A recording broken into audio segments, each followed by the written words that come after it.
Gridiron Grinder! Hut hut hike!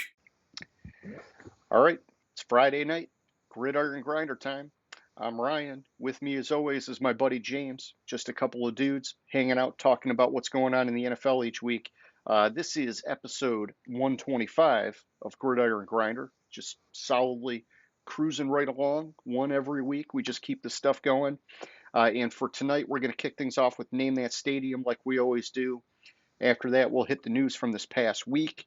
Then we're going to jump into our Week 15 power rankings and game picks.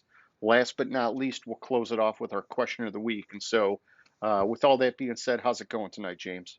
It's going good. How's it going with you? It's going good, man. I was at the kids' pancake breakfast this morning, flipping the flapjacks, and so got my festive Christmas apparel on, man. It's kind of warm, but Yeah. got to do it every now and then. Yeah, it's also probably like 10 degrees outside for you too, so Yeah, it was like in the 20s when I got home. It might be now that it's dark, a little bit cooler. So, good point, good point. yeah, And so, here yeah, here at least it doesn't go much below 35, so well, yeah, you guys are in a nice little spot out there, and 35 is like an extreme for you, man. that's like every morning when I like in the middle of the night, I wake up at 3 o'clock in the morning. Every morning when I wake up, it's like 40 degrees out or less. Gotcha. And so, was it state that's like your winter? It's going to stay like that for a couple months? Yeah, yeah, Oh, it'll get up to like 60, 65, but in the middle of the night it gets pretty cold. We get the onshore airflow from the Pacific, and okay. Yeah, see, that's what I was going to ask you next is, during the day you're still in the 60s, right? And so, yeah, you're yeah. saying, yeah, 60, 65, that's still pretty good. But that's a big dip into the nighttime, Mhm. going down that much. But that's all right, You come back here, you get the snow, the ice, all the fun stuff, man. Yeah, no, thank you. All right. Well, hey, man. So, just real quick, some housekeeping items for anybody who's watching the show. If you've been here before, you know the deal. We appreciate your support. We're doing this stuff every week. If you're new, these episodes can get pretty lengthy, and so feel free to jump around. We bookmark everything in the comments. I'm sorry, in the description of the video. And if you haven't already, man, hit that like button, subscribe, and yeah, we're talking football every week. Who doesn't love that shit, right, James? Who does? Well, weird people don't love that shit, but Weird people. Well, maybe, European football, soccer fans, maybe. I yeah. don't know. I don't know. I don't want to knock them. I mean, World Cup's going on right now, right? So, all right, man. Hey, let me hand it off to you. Why don't you Uh, name that stadium for us, bud? this is where I travel around. Generally during the season, it's a stadium that's hosting a game that week. And you get that first person to guess and get it right. Just guess, and we'll give you a special shout out. But you get it right, we'll get you an extra special shout out. Extra. And haven't had. I don't think we had any takers this past week. So last week I was at SoFi. I meant it for the Sunday night game, the Dolphins at the Chargers, not realizing that SoFi was hosting two games that week, and we did Wednesday last week, so I was really there for both games. And the Rams game, I mean, Yeah, those jumping fuckers. man, fucking Baker Mayfield, a penalty that was it was the worst time penalty you could have on that last drive, and somehow the Rams pulled it out last week. It's disappointing, but hey, it's what it is. But that's where I was. You had two good games at SoFi over the weekend last week, and we'll see where I am. We'll figure out where I am this week, next week. All right, good stuff. Well, yeah. So, yeah, James, why don't we let's do our recap of this past week. And you mentioned the Rams Raiders game. We talk every week about our surprises from the previous week. We both felt pretty good about the Raiders winning that game. Hmm. Seemed like the Raiders were maybe turning the corner on their season where they started stacking up some wins. The Rams, obviously, just a quarterback nightmare. Stafford out for the year. Walford had the neck thing or whatever. I don't even know. Did he even start the game or no? Yeah, he did. He actually played uh decent. Did he start the game? I thought he did. I want to say he did, but I thought Baker came in pretty early. And either way, Baker being on the team for like 2 days or whatever it was, not much time, somehow was able to do enough to get that win, which, I got it in my surprise list. But it's like, can we really be surprised about the Raiders just like sucking? It's like, I don't know. I guess I'm surprised because I was just starting to give them credit and I thought the Rams were just like that bad, but it sucks, dude. It sucks. Yeah, there was the Tillery. It was first and 10. Rams had it on the 22-yard line, and Tillery had a. That's weird. Must be 15 yards from the spot of the foul or something weird. Mayfield. Okay, so Mayfield was sacked, 13-yard sack, but there was a unsportsmanlike conduct after the sack that gave the Rams the first down because that would have been second and 25. So I mean that was the one I was thinking of. I mean there was a penalty right before that on third down, third You're and talking about two. at the end of the game. Yeah, that last drive of the Yeah. game Yeah, that those fuckers, that the dude. Rams scored a touchdown. It was there was an interception and there was a penalty on Robertson for defensive pass interference. Then there was a penalty on the next play that gave them a first down, which should have been like second and 25. So I mean that's kind of where it went awry for the Raiders. Yeah. Yeah, and they historically have been a horrible team with penalties in Hmm. recent years. And I know this is the first year with McDaniels, but it can make or break a team. We've Yeah. seen it like even teams like Dallas where they've just been dominant. We've seen the penalties like totally drag them down, man. Hmm. All right, so in other surprises, in this one, I put it as a surprise. Um, I know some people were predicting this, and so maybe not a huge surprise, but well, you're okay. So maybe you're thinking of a different one than me, but I want to get to that. I my second one was the Jags over the Titans, James, Hmm. and so Yeah. yeah, I think I thought the Titans, hey, they just fired the GM, whatever, but you know, Vrabel coaching the heck out of them. The Jags have been such a streaky team. When they're on, they're really on. When they're off, they look like a Hmm. young team in a rebuild. And so I thought, hey, the Titans, they'll get that one. Jags, I believe, started down like 14 points or something and just like came back to roll them, man. So, yeah, what Yeah. what one were you thinking of here? I was thinking you were going to go to the Lions Vikings game Okay. as your surprise, which some people were predicting it. I thought that was Mm, me who like I couldn't explain in my model, but I didn't want to override my model on it, um, based based on the fact that my model had them winning 2 points. I think it was, yeah, 33-31. yeah, and I So mean, hey, I picked the Vikings. Maybe a little too much respect for the record, but hey, I'm glad that you picked the Lions because they're definitely the team picking up the head of steam right now. they are, and the thing that scares the shit out of me is like I've read article after article about how are the Lions the team that nobody wants to face in the playoffs. I know, but they got three out of their last four on the road, so I'm trying to keep myself a little bit. I really am too. I really am too. But when you look at it, and they're a game and a half uh out of the fucking playoffs. Yeah, yeah, and really these last four, they're winnable games, man. Yeah. That's what makes me nervous as a Lions fan. Uh-huh. It's like, holy cow, you're saying there's a chance. And Yeah. I don't And know, James, I guess other than that, man, looking at my list of surprises for the week, there really weren't many. But then when you think about it, there were six teams on bye, which is like, Yeah. this new schedule, the new extra week, all these things. It's weird seeing so many teams this late in the year on a bye, but that's Hmm. just the way it is, man. Well, I think the one surprise you missed, it was almost a complete shocker, but it's still a shocker on how this team stayed so close and was so close to winning the game. It was Houston Dallas game. Oh yeah, yep. That was, Um, you know, I swear, like the entire game, I was like, "Wow, is Houston really gonna pull this out? yep.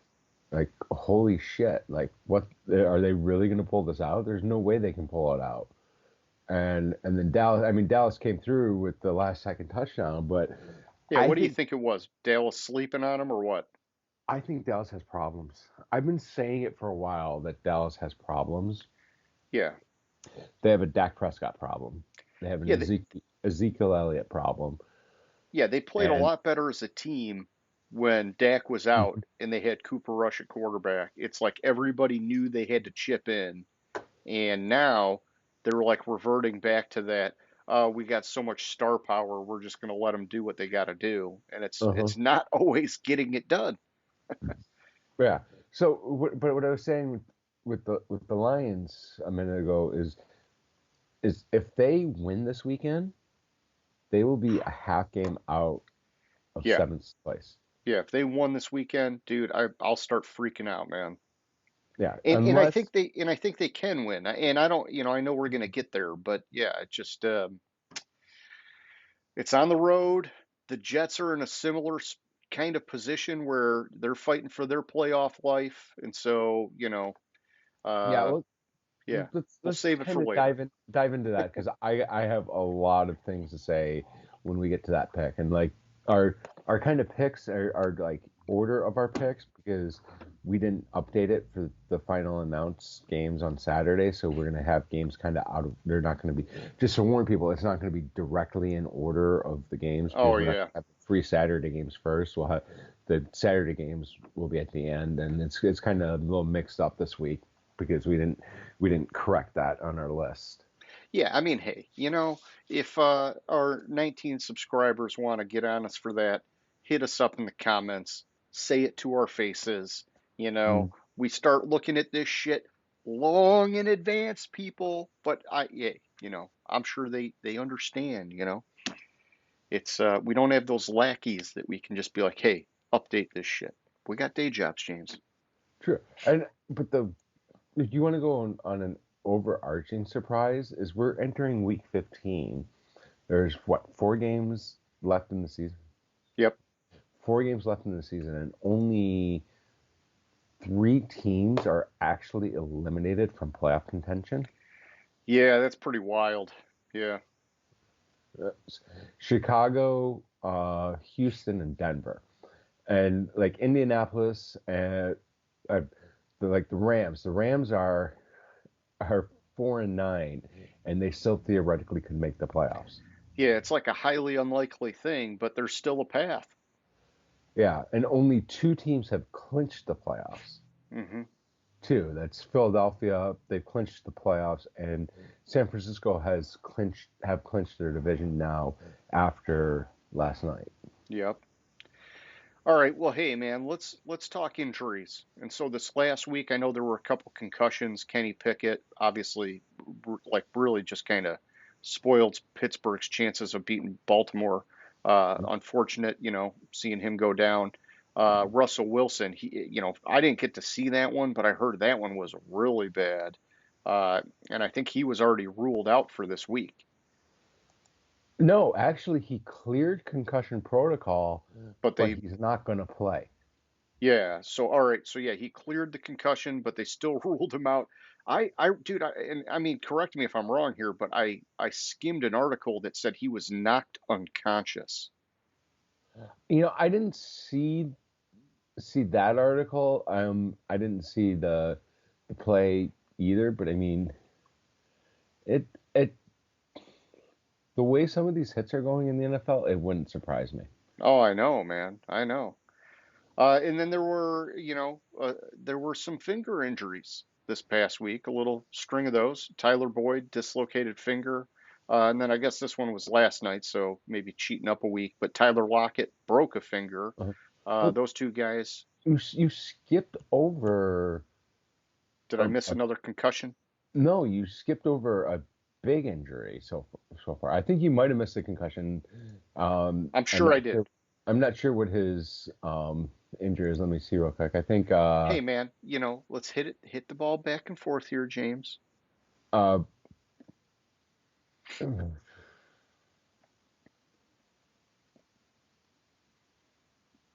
oh, never mind. He's out for because of his ribs. I thought it was a concussion What for am I Mike. missing? The I Debo thought high ankle? no, Mike White rib Oh, Mike injury. White. Yep, he's ruled out, right? They're Yeah. going with Zach Wilson. And then on was it Monday night? The Arizona game. Uh, Kyler tore his ACL. Yes, thank you. Yeah, that was Is that Monday night? Sunday night, Monday night. I think it was uh Monday night because Sunday night was the Rams or the Chargers it was Dolphins. Monday night. Yeah, Yeah, or was it Thursday night? no, it was Monday night. No, Thursday night was the Rams. Yeah, so yeah, it was Monday night. It was Patriots. Yeah, and that was Sorry, early in the game too. yeah, the days like blur together. Like I know it happened. I remember I was watching the game, so it had to have been like one of the primetime games because otherwise I Yeah. would have been watching like the Lions game or wouldn't I don't really watch the after any games in isolation besides the primetime games. So I knew it was one of the three. I just couldn't come up with it. Hey, tag team effort. We're getting there. All right, what other injuries did you pick up on? Um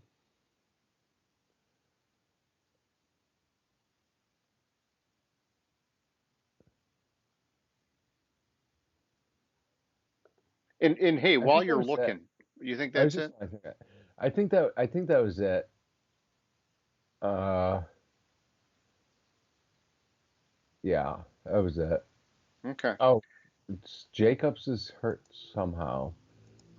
I think Jacobs left that game too. Oh, was that the one where he rolled up on his finger? It might Did you be. see that play? I Oh did man. not.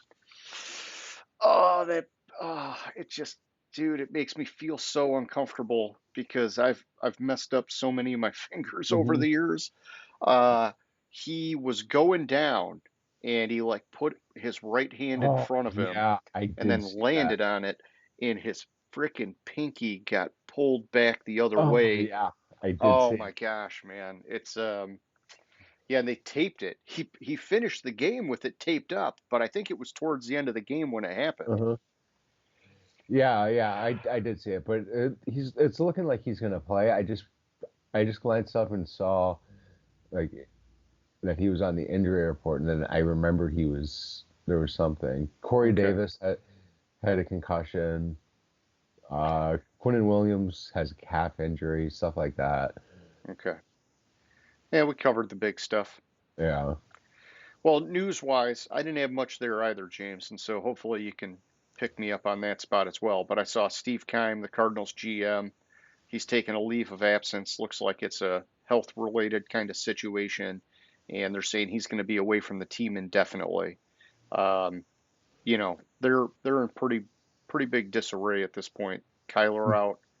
The team was lagging from their expectations all year. GM's walking away now for health reasons. We've been talking about it. At some point, they got to pull the plug on Kingsbury. And I think this past week, Colt McCoy played a pretty darn good game, minus that one pick he had later in the game. One of the problems I had was it's almost like Kingsbury got a little bit of Dan Campbell in him, where he felt like he just needed to go for it on fourth down, even when it was still like early enough in the game that I don't know, man. I understand why guys do it. They say the analytics, all this, all that, but sometimes, it, I don't know.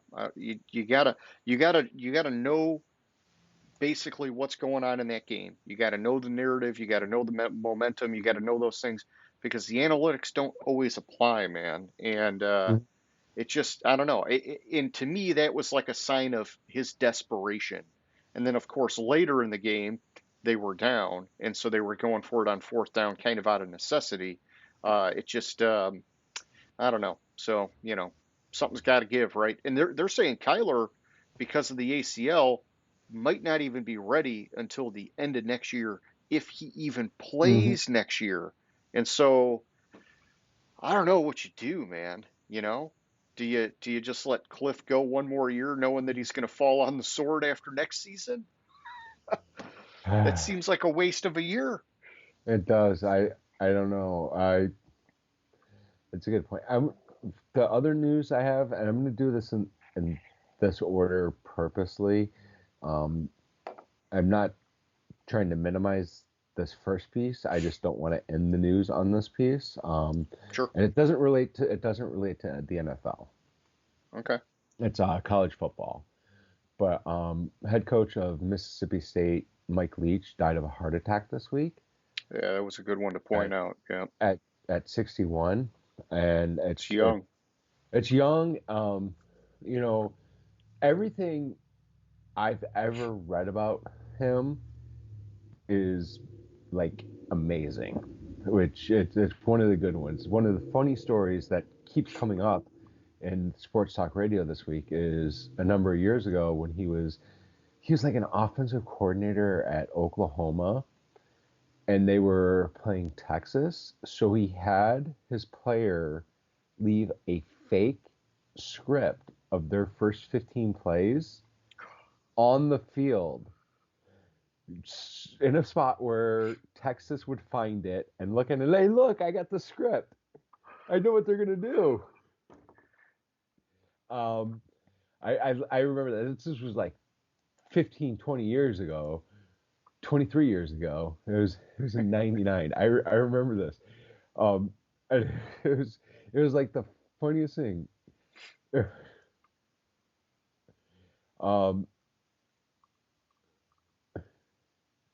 and so it was like first like uh, Oklahoma jumped out to like a 17-0 lead in the game Oh, jeez. because of it, because they were Zigging like, when they were zagging. They got him. yeah. Uh, so so that a little funny story about it, but it's sad news Yeah. about Mike Leach. And then I didn't want to end the news on that. So you also had Cole Beasley re-signed with the Bills, Oh, yeah.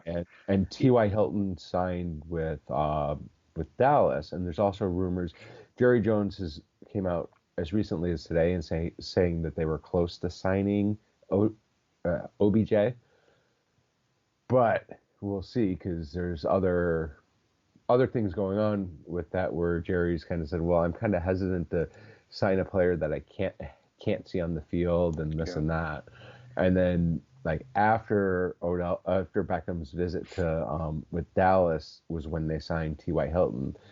So Yeah, and I didn't like the way that OBJ made those comments about, why play yeah. before the playoffs or whatever. It's like, dude, if you want that contract and Hmm. you want to add value for a team, and if you're not ready, you're not ready. I get that. But like if you are ready, which it sounds like he's not, um, but you would want to squeeze in some work before the Hmm. playoffs.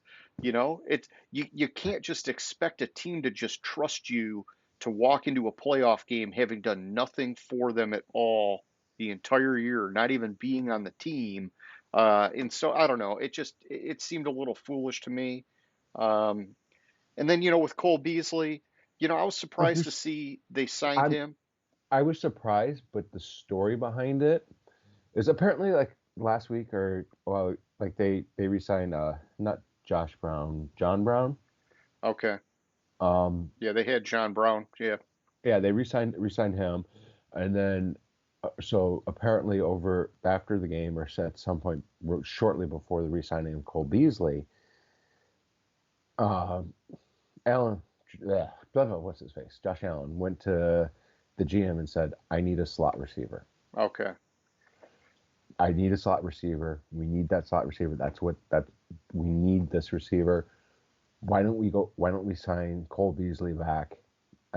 He already knows the bulk of Yeah. the offense. Highly effective for him. Yep. We're already familiar with each other. Jim said, okay, why don't you go to the locker room and see what they say? And if everyone's on board, we'll look into it.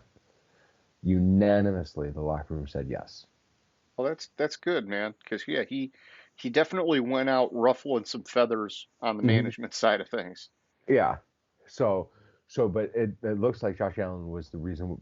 Josh Allen did the same thing with John Brown. Okay. Went to management and said, but it's uh, what's the man GM's there's name? It's not Dorsey.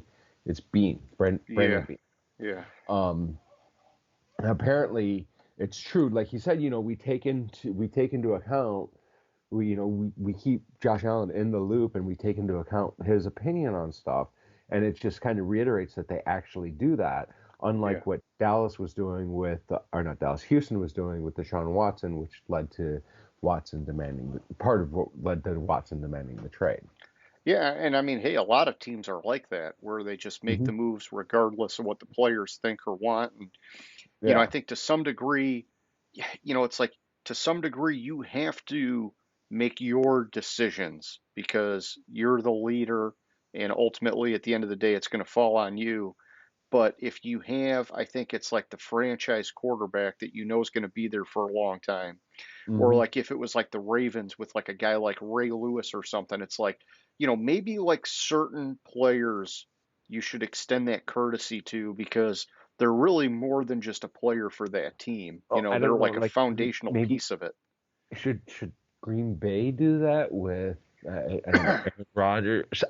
I don't know Yeah. that. Maybe Well, maybe I they don't make know, those man. I mean, five. they should just keep drafting first round quarterbacks until they get it, right? True, true. All right. Anything else on the news, or are you ready to move on, man? No, I'm ready to move on. Okay.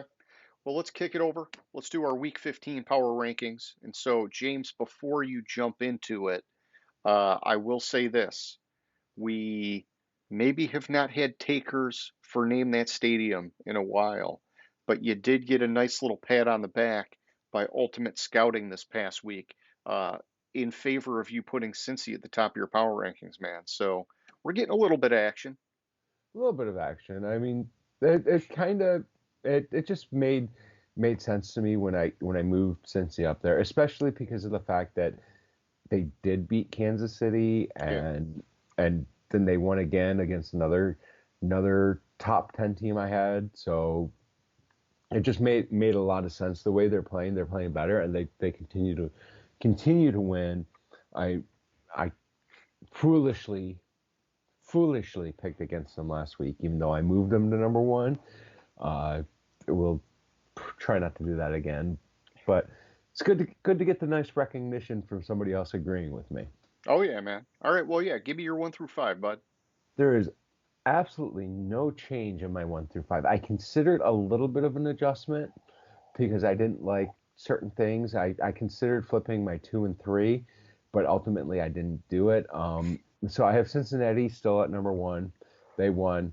I didn't move them. I considered moving Kansas City down a spot and to 3 and moving Philadelphia up to 2, Sure. but when it came down to it, all Kansas City does is win, Yeah. and yeah, it was a they barely beat Denver. Yeah, I'll give you that. But it's just I think the defense has, but that offense, there's very few teams in the league that will be able to outscore that offense.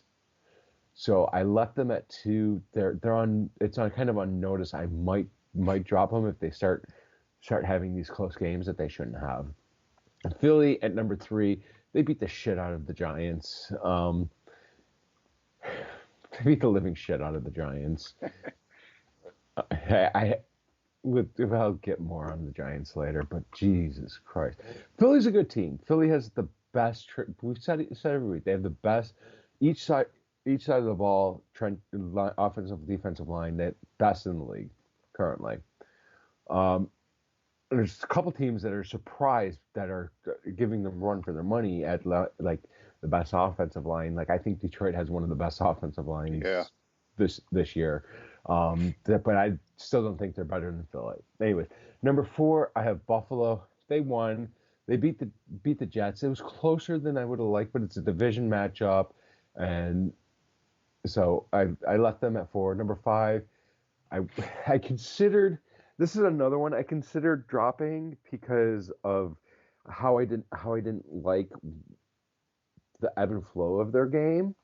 But Dallas, they were at 5 last week. They beat Houston. I almost dropped them because of the ebb and flow of the game, but I ultimately left them at 5. But I was so close to dropping them.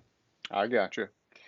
Well, yeah, and I was just taking a peek here. It's interesting, James. We both had our top 7 teams from last week win, and so solid for you to keep your board where it was at. For me, even with all those guys winning, I decided to shuffle the deck a little bit. And I'll just tell you what, where, when, all that right here. I got Philly still at 1. I didn't move them. I like seeing them keep that train rolling. Buffalo, I kept them at 2. They got one back against the Jets. I think you and I probably both agree that that was a quality win. Not sure that we would have thought that coming into the year, but the Jets have been playing really solid football, and so good Yeah. win for Buffalo. Well, Uh, with that game though too, with Buffalo, like when I saw the line was at like 7. It was at a touchdown, and I looked at it and I said that's a little bit high for that yeah, game, the way the Jets are playing. So I believe they covered. It might have been, actually it might have been 9, and I thought it should have been more closer to 6, but still, yeah, and I mean the Jets kept them all the way to the end of that game, man, and so yeah. it was close. And so then here's where I started shaking it up. All right, so at 3, I moved up Cincy 2 spots. I thought it was better late than never. I decided to place them above Kansas City, rightfully so. I think I just needed to see that extra win to feel a little bit more comfortable about it. Like Hmm. you've been saying, Kansas City just keeps winning. They're solid, and so even though they lost to Cincy the couple weeks ago, I was a little hesitant on making that move, but I did it here on the board. I got Kansas City at 4. I dropped them down 1 spot. I don't really like watching them have Denver hang in there, and so that kind of helped also inspire me to make this kind of flip Hmm. on the board.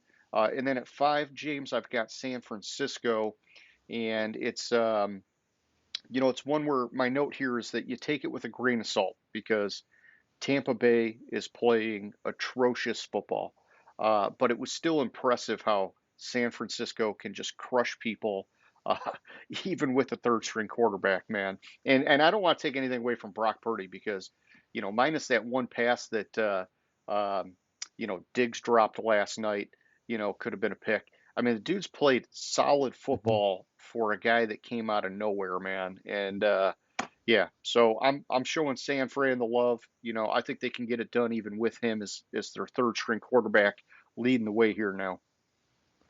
And I agree with you. I have San Francisco at 6. I moved them up 1 spot.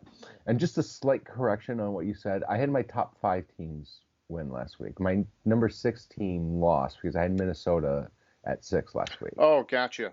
Okay. But um, but I have San Francisco at 6. I moved them up 1 spot. I probably dropped them prematurely, assuming that Brock Purdy wasn't going to be close to what Jimmy Garoppolo was, and that's saying a lot because Jimmy Garoppolo is not, by all means, he's not a good quarterback. He's a good system quarterback. I think that's the same thing with Purdy. I think Purdy is actually slightly better than Jimmy Garoppolo. So I shouldn't have dropped them. But then all the teams up higher, all the teams in my top 5 won, and I really struggled finding a reason to put San Francisco over a couple of them right now.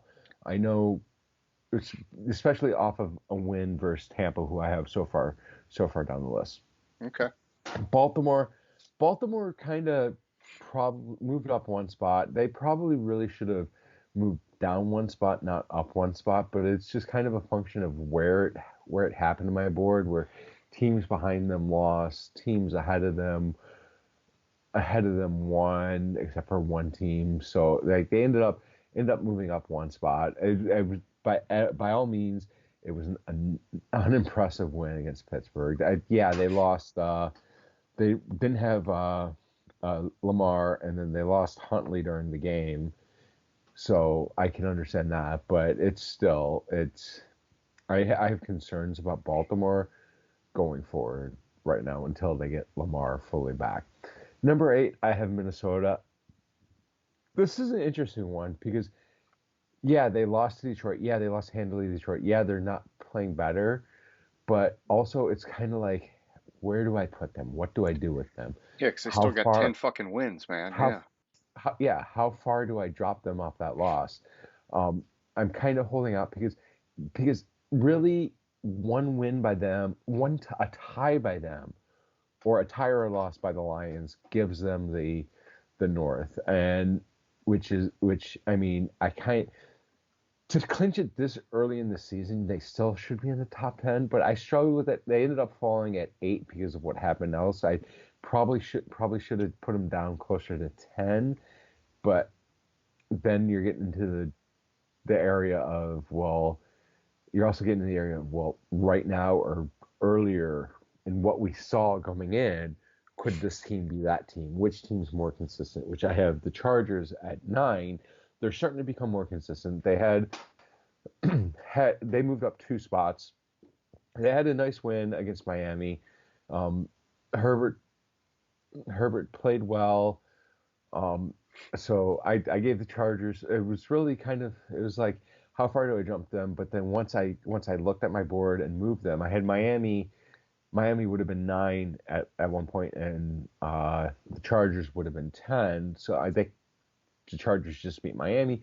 So I dropped Miami down to number 10, in the one spot after the loss to the Chargers. This is just kind of where my board is. I'm not comfortable with it, but how do I change it is where I'm struggling with. I know what you mean, man. Yeah, we're late in the year and still having some fairly sizable moves on the board, at least, from my end, because it just kind of like every week, you think you know who these teams are by now, but we're seeing that this is like, maybe, like you said, there's only a couple teams already out of the playoff picture. This is one of those years where just so many big things are still shifting, and it makes it tough. And so, I'll tell you, man, for me at 6, I got Dallas. Even though they won, I was compelled to drop them a few spots. Hmm. They they let my worst team on the board hang in there, and I also just felt like I needed to give credit to some other teams around them on the board, and so I dropped them too. At 7, I got Baltimore. Really tempted to go further than what I did here, which was just a one spot drop. It just, I think, they would have fallen further because I thought that with Trubisky having 3 picks and whatnot, they should have really walked away with that game. And they've been suspect a lot this year, even with Lamar.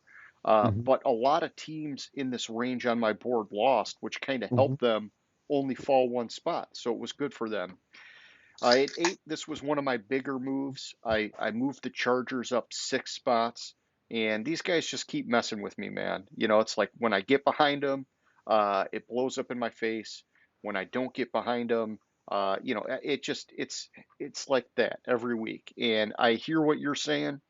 All the talent is there, and it looks like they got enough guys getting healthy finally where I can feel more comfortable about it. And so I thought, for now, I'm giving them the benefit of that doubt.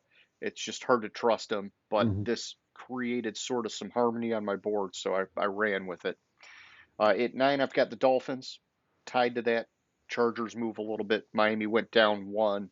And I could have went even lower with Miami because I'm starting to get worried about these guys. Tua, couple weeks in a row now, has looked really bad. They were talking in this past game about how he had the highest quarterback rating in the league, and it was like not even close.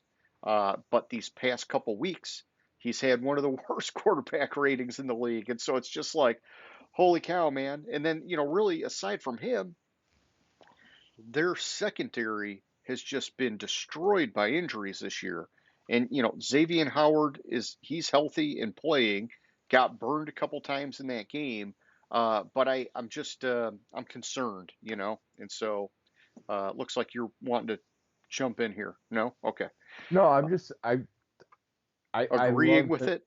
I'm agreeing with it, and I love the next team on your list. So that's where I'm like, You were waiting for this, okay? yeah. Well, James, hey, you want to say I'm drinking the Kool-Aid, whatever. I moved Detroit up 7 spots, Hmm. and I've got them in my top 10. I know it's aggressive, but here's the thing, I'm not the only guy doing it. Uh, they cracked the top 10 on a power rankings list on NFL.com as well, and so it might be crazy, but when you look at how they've won 5 of their last 6 and you hear comments like you've mentioned about teams are afraid to play the Lions, it's like shit we've not heard maybe ever in our lifetimes. And so, Hmm.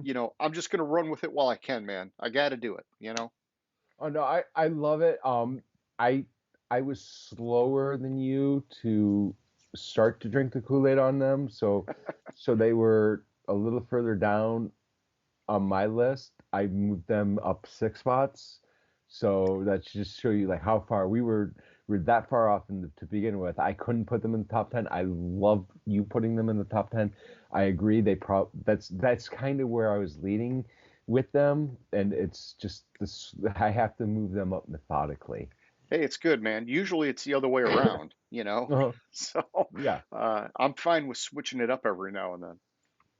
yeah. So at at number 11, I have New England.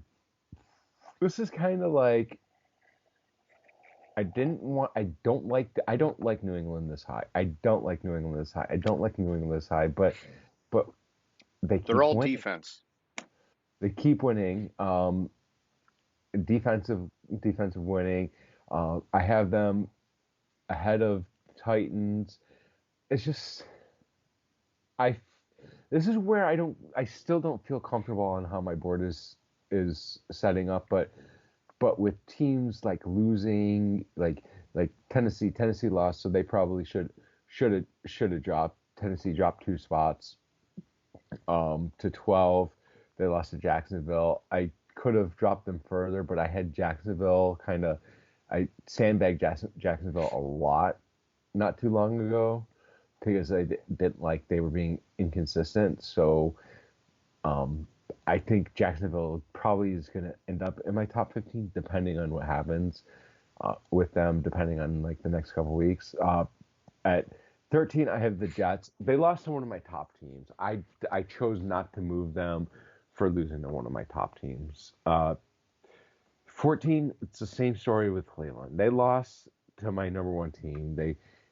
It was they probably shouldn't drop. I think you dropped. We'll get to you, but I think Sure. you've been killing Cleveland all year. I have Yeah. a little bit more faith in them, and the way Deshaun week in week out is he's getting better. He's getting more acclimated to Yeah. the team and getting that chemistry. At number 15, probably the highest I have ever had this team since we started this. I have the Detroit Lions. I moved them up 6 spots, and that's just it. I was 5 spots behind you, so or Yeah, whatever. yeah. I think I moved them up like 4 or 5 spots last week. I've been Yeah, like gradually going for it. yeah. You've been gradually going for it, and I've been kind of sandbagging. Like I moved them up 2 spots. I moved them up 3 spots. Yeah, last week you moved them up 4 spots to 17, and I moved them up 3 spots to 21. And so they're getting there. I love where you have them. I can make the case for them to be higher on the board. It's just like Well, we've been oh burned over and over again. yeah, exactly. And so I was a lot longer to accept them than you were. Yeah, and hey, like I said earlier, 3 out of their final 4 on the road. You know, I mean, they could easily start sliding down my board, but I wanted to get them in that top 10 while I could, man. So Yeah, and I'm glancing at my preseason prediction for them. Well, I had them losing to Minnesota, Okay. but then I had them winning their last 4 games of the year. So we'll see. Gotcha. Yeah. Hey, man, anything can happen. All right. So at 11, I've got Washington. They didn't, yeah, sorry, they didn't play, so they didn't move. At 12, I've got the Vikings. I dropped them down 3 spots. You know, all season long, I've been trying to show them some respect for that record. But, I've kind of pointed out along the way, going back to like the Chicago game earlier in the year, that they don't win decisively. It's a lot of times they let teams hang in there or they come from behind and get the win. And this past week, Detroit just solidly played better football than them. And even though the records are pretty far apart here, I wanted to give Detroit some of the love, drop Minnesota down, just kind of show, hey, obviously 10 wins are doing something right, but they need to start like really commanding respect with those wins and get stronger wins, in my opinion. And some of that's defense, but whatever. 13, I got Tennessee. I dropped them down 3 spots. I'm starting to get nervous about these guys, man. I put them on my watch list. They've now won, sorry, not one. They've now lost 3 straight. Albeit 2 of them were against very good opponents, and the third was against a divisional opponent. I'm getting concerned, man. At 14, I've got the Jets. I dropped them down 1. I really had no expectation of them beating Buffalo, and I could have kept them where they were at, but the way the board kind of shifted, it forced them down a little bit. I still think they're playing solid football, even though they lost their stud running back and they've had less than desirable quarterback play. They're a team to watch in the future, man. And then at 15, I've got the Giants. James, for these guys, man, I'm just starting to wonder. It's like worse than Tennessee, where I feel like maybe the wheels have fallen off for the Giants. And so when you look at their recent games, not counting the Texans, they have 4 losses and a tie in their last 5. That strong start to the year is fading hard, man. It's like the opposite trajectory of what we've got going on with the Lions right now, which I'm glad the Lions are on the way up. I'm just also a little bit shocked with how impressive the Giants were early on that they faded this hard this fast. Mm-hmm. Back to you at 16, man. All right, 16. I have Seattle. I dropped them down 1 spot. They lost to Carolina. Seattle is another team that's in the same books as the Giants. They started out really good and they're starting to fade. I didn't look up. I wanted to look up. I meant to look up how their record recently, but it's not been impressive. They lost 3 out of 4. Yeah. See, exactly. I meant to look it up. I just forgot to until I was like, I have a note about it, but didn't actually do it. So thanks for covering me there. 17, I have the Commanders, Washington. They were on a bye. I didn't move them. 18, I have the Giants. Yeah, they lost to Philadelphia, which is one of my top teams, but they got absolutely manhandled by Philadelphia. Yeah. Absolutely dominated the entire game by Philadelphia. So I dropped them 2 spots. The only reason they didn't go further was because my number 19 team, New Orleans, they were on a bye, and my number 20 team, Atlanta, was on a bye. So locked them in.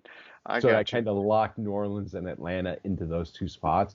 So it would have been some interesting finagling to get the Giants to drop further, but not really move Atlanta or New Orleans.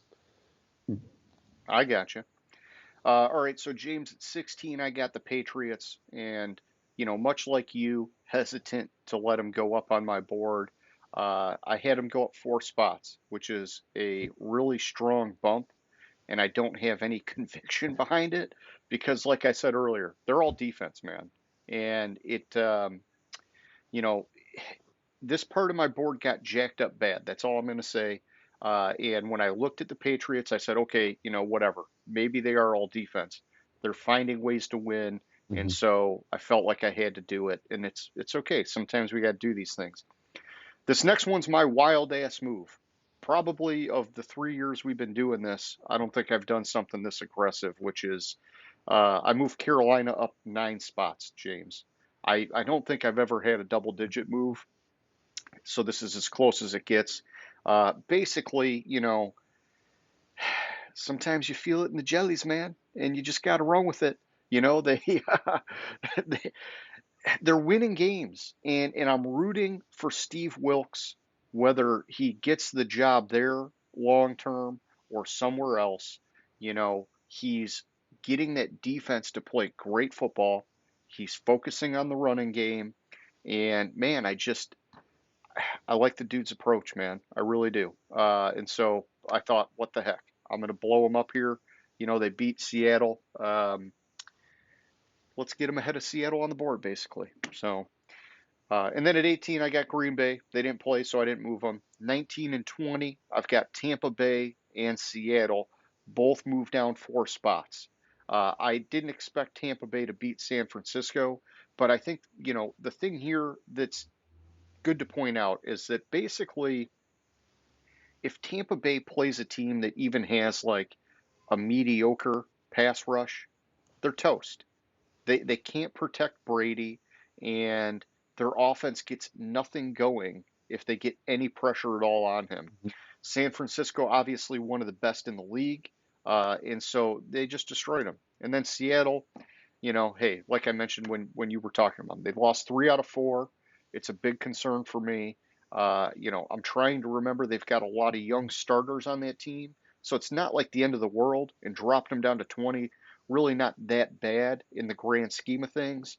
But I wanted to show Carolina the love because it's kind of like we talked about Detroit and the Giants, different trajectories. Hmm. Carolina's going up right now. Seattle's been going down, and so I wanted to, make that kind of adjustment on my board. Back to you, 21, man. All right, 21. I have Jacksonville. They moved them up 1 spot. They're playing better. I think they're playing better, playing more consistent. I kind of want them to move up further on my board, and I'm feeling that, but it's just kind of like I don't want to. I I don't like moving teams off of buys. Yeah, I just don't like it, and I avoid it at all costs. And even though I think Jacksonville is probably better than the teams ahead of them, that will if they win this week. Well, if they win this week, they'll shoot up, but they might even off a loss this week, depending on how the game goes, move into the top 20. 22, I have Carolina. I like your 9 spot jump for them. I considered it.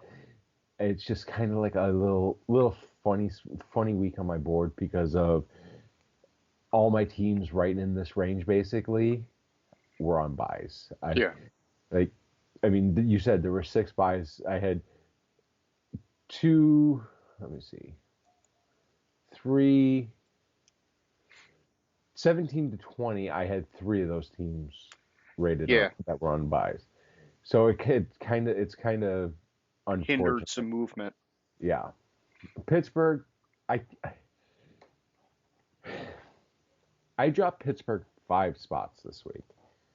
And the reason I dropped them 5 spots is because of the simple fact that with Pickett being out, they were playing a third string quarterback this past week and barely and lost the game. Yeah, they barely. You could make the argument. Yeah, they barely lost, but still, it's the Trubisky gave offense. it away for him, dude. Yeah, with Trubisky, this is where that team is. With Yeah, Pickett, it might be a little bit higher, yeah, but I felt comfortable with them being at 23. sure. 24, I have Houston. Houston lost this week. You say yes. Houston lost to Dallas this week. Houston played tough against Dallas. Houston got a 2 spot bump in my rankings for how they played against Dallas to 24. Tampa Bay.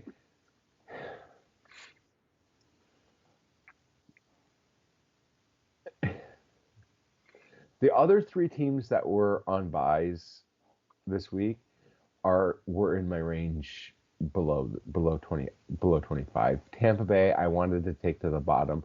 I couldn't figure out how to do that. It's sad that a team that's probably going to win their division and make the playoffs is not even a top 25, is barely a top 25 team in the Yeah, league. yeah, It's sad, and how pathetic is that division? I got you. All right, man. So at 21, James, I've got Cleveland. I dropped them down 2 spots. Like you mentioned, I've been dogging them all year. But I think, like you said, the important thing to point out is that Watson is shaking off that rust. His QBR basically doubled from his first start to this past week, and he put over 300 yards of total offense through the air and on the ground. He's got him moving in the right direction. And so I fully expect these last couple of weeks they'll finally start climbing my board. But yeah, man, they've been a big disappointment to me because if they followed that Steve Wilkes recipe or the Pete Carroll recipe, like we've talked about, and they just let their 2 sweet freaking running backs carry the team and the defense play strong, they would be well on their way to making into the playoffs. And so Mhm. I feel like they've squandered a highly talented team. And so, it is what it is. But they're finally poised to move up. 22, I've got the Steelers. I dropped them down 1 spot. And, like I said, it was just because Trubisky had the 3 picks. I believe with Kenny Pickett back in the lineup, I got a lot more faith in them. They were going in the right direction, and I had them picked to win that game. I believe they would have if Pickett didn't get that concussion. But there's no crystal ball, no, Yeah, you can't go back and we figure that both shit we out. both So, had them winning that game yeah. too. So that makes complete sense. It's just I believe Pickett's out this week too. Oh shit. I guess I'll have to look at that. All right. That yeah, that's not good. All right. 23 I got Atlanta. No game, no move. 24 Jacksonville. I moved them up 3 spots. We've been saying it weeks, James, when they're on, they're really on. When they're off, very unpredictable. And so, you know, they were on in a major way, beating Tennessee. And I'm with you. I'd like to move them up more. It's just because of like the ping pong up and down every week. You never know what you're going to get. I got to be careful with that. The story for them is it's next season is where I expect them to really take off. 25, I've got the Bears. They didn't play, so they didn't move. Back So to Pickett, 26. back to Pickett. Pickett's doubtful Okay, to play. gotcha. That's good to know. That is good to know. Yeah. So 26, I have the Raiders. I dropped them down 1 spot. This is in this range here. I had 2 more teams, 27 Indy and 28 the Bears, who were on bye. So I really couldn't take Vegas much behind them. Okay. Um, After that pathetic loss, it was kind of flukish. Yeah, it was flukish, but it was such a Raiders way to lose. 27-28 stayed the same. Indianapolis, Chicago, they were on buys. Arizona, 29.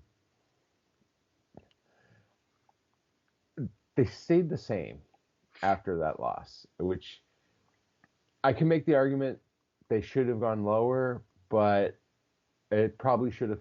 But it's kind of just my board's kind of funky right here, and I gotta get past the buys to be able to fix this. 30, I have Denver. They played a tough game against Kansas City. They barely lost. Yeah, Russ left the game. Russ, like, did you see the welt on his head when he left the game? No. Oh my You're goodness. talking It about was, Russell Wilson? yeah. Dude, I don't know, man. I'll have to go back and dig into it, but I saw an article that said he was knocked unconscious.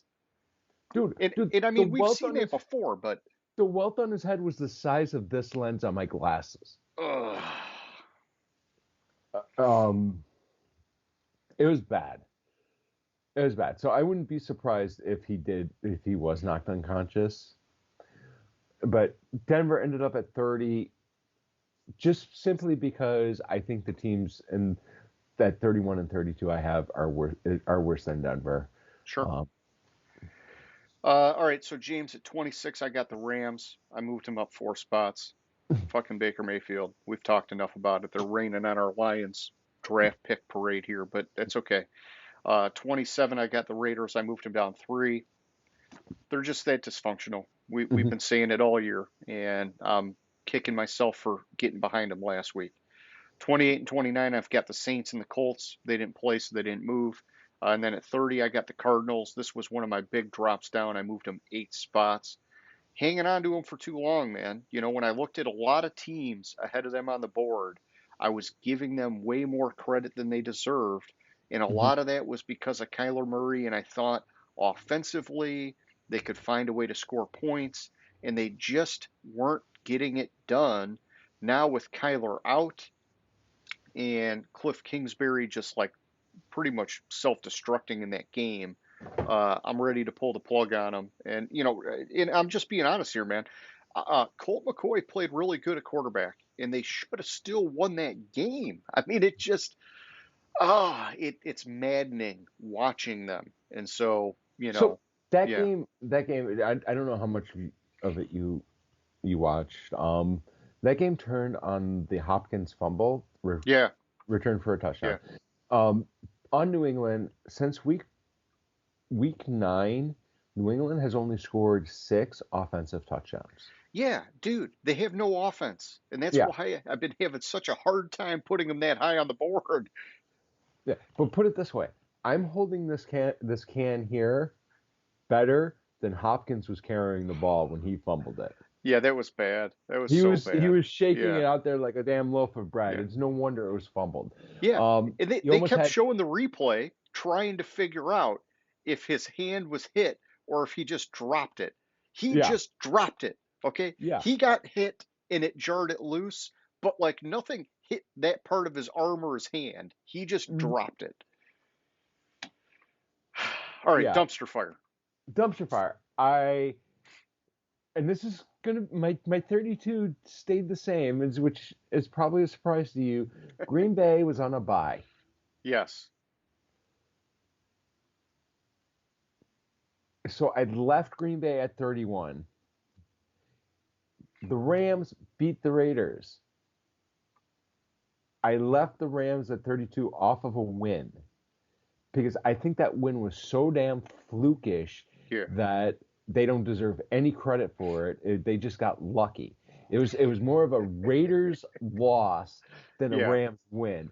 Because how the fuck do you lose to a team, or how the fuck do you win a game when your quarterback had met players on the team 24 hours before, or Yeah. 48 hours before? He 48 hours before the game, he landed in Los Angeles. 24 the day before the game, the morning that Wednesday morning, he met his team for the first time. He doesn't know who the fuck Van Jefferson is. He doesn't know who the fuck Ben Skoranek is. He doesn't even know who the fuck Cam Akers is. He's just Yeah. like, shit, I'm just gonna play ball. And they He got knows lucky. him in name. Yeah, they got fucking lucky. The penalties killed the Raiders and that on that last drive. That's the only reason they won, and it was pure luck. They don't deserve credit. Hey, it's your board. I respect you no matter what way you go, James. So for me, I've got Denver at 31 and Houston at 32. They haven't gone anywhere in a while. They've been sitting here at the bottom for me. It was nice to see Denver show some signs of life on offense. Uh, Russell Wilson apparently almost stopped showing signs of life, which I'm laughing, but I don't ever want to see somebody get seriously hurt. It's Hmm. scary stuff, man. In 32, Houston, I've been saying it for a long time. I want to move them out of the dumpster fire. I do, but I'm not going to do it until they get a win. If they can get one win between now and the end of the year, I promise you, I will get them at 30 or higher. But they got to get me a win, man. And so it's tough, dude. They played a great game against Dallas, but it was still a loss. So, Yeah, they've only got one win, which is two fewer than the next closest team. So, and I can respect that. I don't know. I'm getting a little slap happy. I shouldn't be laughing about Russell Wilson almost dying. And I don't mean to be laughing like that. It's just Uh-huh. Oh, I I don't get know, it. like something got my funny bone or something here. All right, man, you good on the power rankings? Yeah, I'm good. All right, let's move it on over to our Week 15 game picks. And so, just catching people up. This past week, man, I sucked at the picks. Uh, you did a little better, but it was just, I think, a bad week in general for both of us. But I'll tip the cap to you for getting a couple on me. Basically, this past week, you got 8 wins, I got 6. Season to date, James, you're at 117, which is good for 57%. I'm at 128, which is good for 62%. As you know, time is running out, my friend. Uh, you know, I mean, what is that, 11 that you got to get in 4 weeks? It's not impossible. It's not Yeah, impossible. it's So, not impossible. The problem is as I keep tweaking my model a little bit here, a little bit there, it gets closer and I'm getting a lot of similar results to your model. So I have to pick and choose yeah. where I go with it. No, I Uh, know it's tough, man. And I was actually just dissecting my model because it was such a bad week. And I'm trying to figure out what the heck happened because the model was on fire for me for like a month. mhm. Got me back into the 60% and actually not back into it, but got me there for the first time this year. And then it just was like all of a sudden I hit the brick wall this past week. So hopefully back on track this week. But why don't you take it away here, man? All Let right. us know So where we're going. so we started last night with last night's game. We both were on the 49ers. I initially was on Seattle, but then there's after seeing the weekend games, I texted you late Yep. yesterday that I switched to the 49ers, and I'm I can glad show people the Facebook message if anybody's concerned. But um so the first game up we have is Pittsburgh, and I'm going to say this is not the first game of the weekend. I will say it again. You want to bitch to us. This is the first game we have on our list. It's Pittsburgh at the Carolina Panthers. Yeah, and by the way, like, I mean, you can see it on the list. I know we're not sharing our screen here, but when we put this schedule into our file, the last 5 games were to be determined. That's how they were listed on NFL.com. And so, sometimes you roll with the punches. We only have so much time to update this stuff. It's all good, man. So this is kind of like with Pickett being out. Um, I have a lot of concerns. My model actually came up with a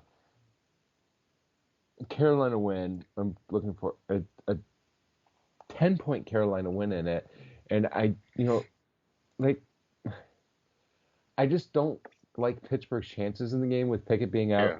Carolina, I think it's their last 3 games.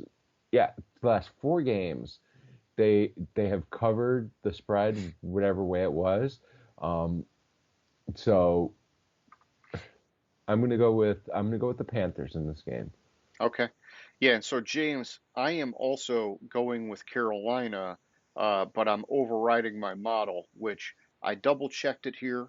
I did mark Pickett as being out, and my model still has Pittsburgh winning by 2.5, which I can't get behind that. I mean, I think maybe um, like when I look at my heat map, it's giving the edge to Pittsburgh defensively on paper, but Carolina defensively has been playing extremely strong football. And so, I mean, I think they're averaging like 15 points a game over the last so many weeks or whatever. And so, I got to override it, man. I'm going with Carolina here. All right. Next up, we have the Philadelphia Eagles at the Bears. All right. So Philadelphia is favored by 9 in this game. The the Bears are tied for the second worst cover percentage in the NFL this season at 1/3, are 33% ish, because they are 4-8 against the spread this season. The only team that is worse than them is the Bucks. They're tied with the Rams. Dude, the Bears have a shot to keep this game close. Yeah. To win the game, I don't think so. We'll get to another surprise down the line, but from what I'm hearing out of Philadelphia is laser focused on. I'll get to a little bit of it now. Okay. Micah Parsons this week was asked on the Von Miller podcast or whatever, is Jalen Hurts that good, or is it the team thing? And basically called Jalen Hurts a system quarterback. Ooh. The response from Eagles players when asked about it was more or less, I don't know, that's next week. We're paying attention to the Bears this week. I don't even know who the fuck they're playing this week. They might want to pay attention to that game. Yeah. They are laser fucking focused 1 week at a time. They have a big matchup coming up Christmas Eve against at Dallas, and they're like, no, we're just looking at the Bears. Yeah, that's good, man. It's important. You don't want to look ahead, and if a team was gonna look ahead, it could easily be Philly, who's comfortable with their record right now, but smart to keep it locked in every week. I like that, man. Yeah, and so I'm on Philly again this week to beat the Bears. Sweet. Yeah, and I've got Philly as well. My model's got Philly winning by 13. I do think with Chicago coming off the bye week, they can keep it closer than that. But it's not, them coming off the bye is not going to be enough for them to win this game. It just means that you're going to get a healthier Justin Fields, who, when healthy, has been able to keep them in games and win the occasional game for them. I kind of see Justin Fields as a year or two younger Jalen Hurts. I just don't know if Chicago's going to be able to put the kind of talent around him that Philly has done, because really a lot of that talent was already there in Philly, and Chicago's just stripped everything out. And so they could have two totally different career paths, and that's just the way it works in the league. But yeah, long story short, I'm going Philly, man. Next up, we have the Chiefs at the Texans. In my model, this is the biggest. Kansas City's going to beat the shit out of Houston. My model has Houston, all my other games this week are within about maximum 8-9 points. I have Houston losing by 3 touchdowns in my model. I'm hardcore on Kansas City. Do you know what the spread is for this game? I can tell you in a second. I have my note. I have a page that has the spread on it. I just got to find the game on it. It's Kansas City by 14. Okay. Yeah, because I've got them at Kansas City by 15.5, and I always get a little hesitant when the spreads get that big in the model, but this is one where I can absolutely see it happening. It just depends. This is a weird fact about the spread. The Texans are 5-4 against the spread when the over/under is over 43 points. They're 0-3-1 if it's under 43 points. Okay. That's just a weird ass fucking stat to have on my page that has all the spreads on it. Yeah, that is kind of strange. Yeah, I mean, I will say this. On my heat map, Houston is green for their running game because of Dameon Pierce. But I got to check because I thought he got banged up, so I don't know what his status is for this week. I got him playing right now, but I had a note to check it as we got closer to the weekend. I can check for you real quick. Sure. But I think he's playing. I'll let you know for sure. Yeah, and it definitely won't be enough for them to win. But if he runs his ass off, maybe he keeps it as a little tighter of a spread. Mm-hmm. If this page would fucking load. Technology. Yeah, it's just all right. So we'll let you know after we talk about the. I'll let you know after I talk about the next game. Yeah, that's cool. But next up we have the Dallas Cowboys at the Jacksonville Jaguars. I talked myself into overriding my model in this game Okay, and picking the Jaguars to win. I gotcha. think Dallas is looking firmly ahead at the Philadelphia game next week, and I think that's going to give them problems in this game. Um,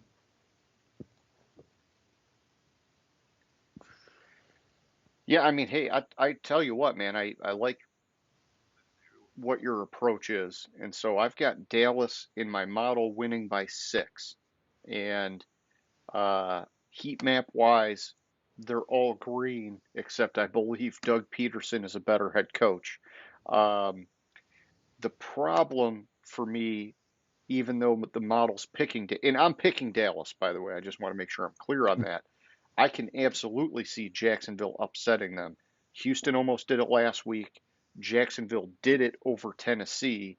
Uh, you know, when Jacksonville, I said it earlier, when they're on, man, they are on, and they can beat any team out there. It's just that they're not consistently on because they're young, trying to mhm. figure it out. And so for that, I got to give the benefit of the doubt to Dallas and roll with the model. Damian Pierce is out. Okay. Doesn't change much for me. Kansas City was still going to go with it.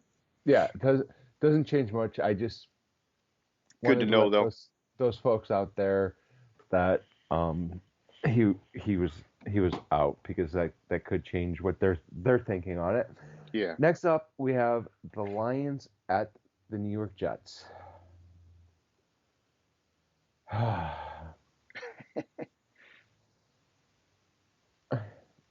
Every year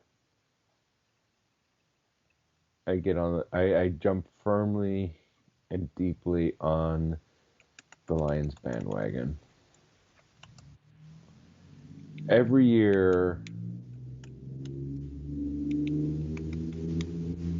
they disappoint me. Yes.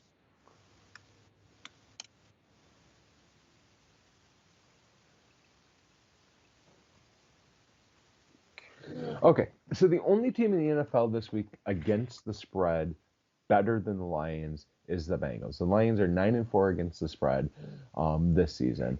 The Bengals are 10-3 against the spread. The Yeah, they've covered 6 straight games, but my note says that it's a pick 'em, Okay. and I want to verify that because I thought Detroit was favored by 3. It's a 1.5. The Detroit's favored by 1.5 Yeah. is the latest. Um, my model actually, I modeled it out, and I didn't.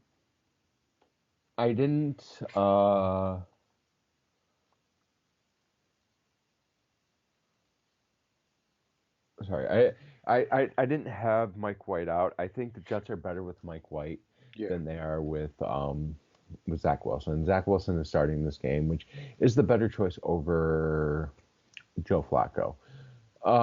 But holy shit, that is a terrible fucking stat. What's that? Jared Goff is 1-9 in his career, including playoffs against the AFC East. Oh, why you got to tell me The, things like that? the only QB with a worse record against the AFC East since division realignment in 2002 is Jacoby Brissett, who's 0-6. Well, what you gonna do about that? Son of a bitch. I'm on the Lions. I'm drinking the Kool-Aid. I'm firmly drinking the Kool-Aid. I'm on the Lions. I'm gonna over. I didn't change my model. I didn't update my model because the problem is I built my model on my work computer. Yeah, So I don't have it on this computer, and I'm trying not to log into my work computer because I took today off. sure. So I did. My model had it at the the Jets winning, but that was with White playing. I'm assuming with Wilson playing, it's going to switch to the Lions. So I'm going to go with the Lions. Uh, yeah. And so James, I'm going with the Lions, but I am overriding my model to do so. My model's got the Jets winning by 2.5, and that's with the most updates I could do, which I was tweaking it even while you were talking.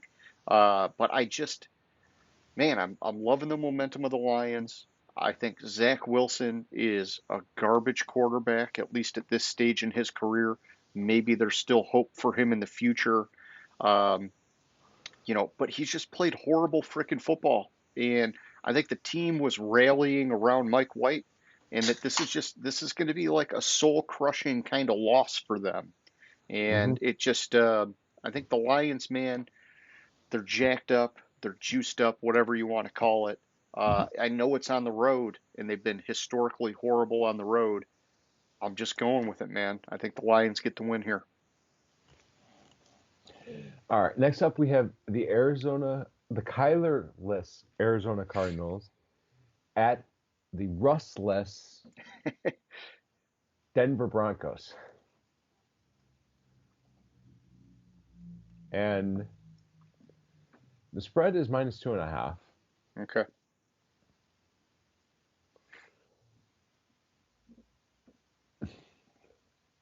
Interestingly enough, my model, when I modeled this out, had Russ not playing and had Kyler out. And my model came up with a 21-12 victory for Denver. Okay. And I looked at it and I was like, how the fuck can that happen? Yeah. Defensive touchdowns. No, no, no, let me finish. So I tweaked my model to have Russ playing instead of Rippon. And it came up with a 12-3 victory for Arizona. So yeah, you're just like way down on Russ. So either I'm way down on Russ, but my model kind of it takes the quantitative route. It doesn't take some really the only really subjective thing is it takes into account my power rankings a little bit. Okay. Most of it's quantitative, no this qualitative stuff. So statistically, Russ is just having such a terrible fucking season that it's like they were talking last night's game, like the comparison between the trade between what Russ has done for Denver and what Geno Smith has done for Seattle this year. Yeah. And like Russ has barely a 2-1 intercept, not even a 2-1, 11 touchdowns, 6 interceptions.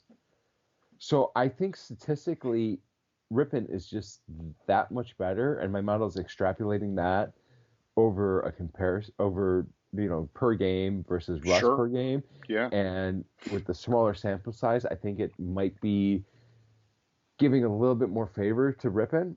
But I'm going to stick with my model because I did take Russ out of the equation or put Russ into the equation, and it had Denver losing. Without Russ, it has Denver winning, and which I'm going to go with Denver. I Roll can't with it, man. explain it.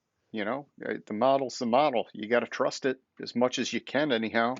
Um, yeah, I mean, for me, my model's got Arizona winning by 1, and I'm gonna take Arizona winning by 1. I like Colt McCoy. He is, not quite like an Alex Smith, but he is like in that same kind of vein where he's a good game manager at quarterback, not going to put the team on his shoulders and just carry them to a win, but he's not going to single-handedly lose that game. And I think Arizona has enough pieces that they can, I don't know, fall into a win because I just think Denver's that bad. And yeah, I think the wild card maybe is with Russ out. How does that affect Denver? I just think Hackett is such a horrible coach, and they've been such a bad team this year. I'm going Arizona, even though it's only by one. I'm taking them, man. Next up, we have Tennessee at the Los Angeles Chargers. Yes. So this is like the tale of the one of the best rushing defenses versus one of the highest scoring running backs. One of the worst rushing defenses versus the highest rushing running back. So you have Tennessee, which has, I believe, the first best rushing defense for touchdowns allowed this season, versus Austin Eckler, who ranks second in the NFL with 13 touchdowns, versus Henry, who ranks second in the NFL with 1,200 yards. I rounded up one. And against the Chargers defense that's among the league's worst at defending the run, allowing 5.4 yards per carry.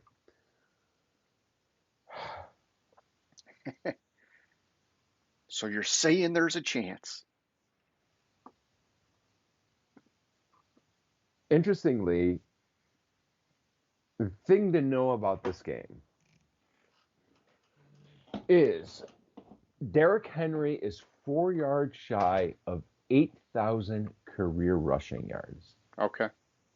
He would join Zeke and Mark Ingram as the only active running backs with 8,000 career rushing yards. And there are two rushers, Eddie George and Earl Campbell, that had more rushing yards in Titans history. He'd be third on the list. He's third on the list. I modeled this out, and I have the Chargers winning by 2. So if we were betting against the spread, I would take Tennessee. But I'm going to go with the model and pick the Chargers to win the game. Okay. I got you. Yeah, I like what you're saying though. Looking at the Derrick Henry factor versus the Chargers' run stop ability and or lack thereof, that could be an interesting aspect to this game. And I'll tell you what, when I'm looking at it, the concern I have is just that Tennessee's offensive line has not been that great this year. But Derrick Henry, he's been making it work either way. I just I don't know. I don't know how that changes things in my model, I guess. I've got Los Angeles winning by 5.5, and I'm going to run with that. I think, like I said earlier, they've got guys getting healthy. The last I checked, they're going to have both Keenan Allen and Mike Williams. I think that's huge for Justin Herbert and that offense. And so, I'm going with the Chargers, man. All right. Next up, we have the Bengals at the Bucks. And this is where my model is a little weird, and I have to figure out how to adjust it properly.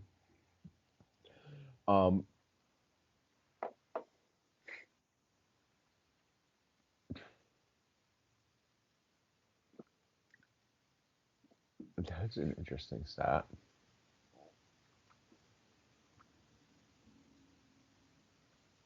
Apparently this year, Tom Brady and Joe Burrow are tied for the most fourth quarter touchdown passes with 9 each. Okay. And they both are ranked in the top 10 in QBR in the fourth quarter. Is that the article where Burrow talked about, he wins games his way or whatever? trying to like not be compared to Brady. No, this is kind of like my notes. So I Okay. don't know where I pulled all of it from. The Bengals, they've covered their last five games. The Bengals are favored. I think the weird thing with my model is I'm giving Brady too much credit because I'm hesitant to downgrade him, even though he looks like a 60-year-old quarterback. I mean, a 45-year-old quarterback this year. Because my model has Cincinnati winning 24-23, Okay. and I think that's an overvaluation of Brady and who Brady is this year. I'm going to go with Cincinnati all day and on Sunday this week. Yeah, I'm going with Cincy here. I've got them winning by 5.5 in my model, and I think that they can surpass that by quite a bit because Tampa Bay, especially offensively, has just been that freaking god awful. And like I was talking about earlier, anybody has even a halfway decent rush on the quarterback, and it just totally stifles them. Cincinnati's defensive front seven has been pretty darn good this year. Yeah, I think Cincy takes this one no problem, even though it's on the road. So next up, we have the Patriots at the Raiders. So the Patriots have won Yes. their last 6 games against the Raiders. 6 straight against the Raiders. Tied for their second longest win streak against an opponent.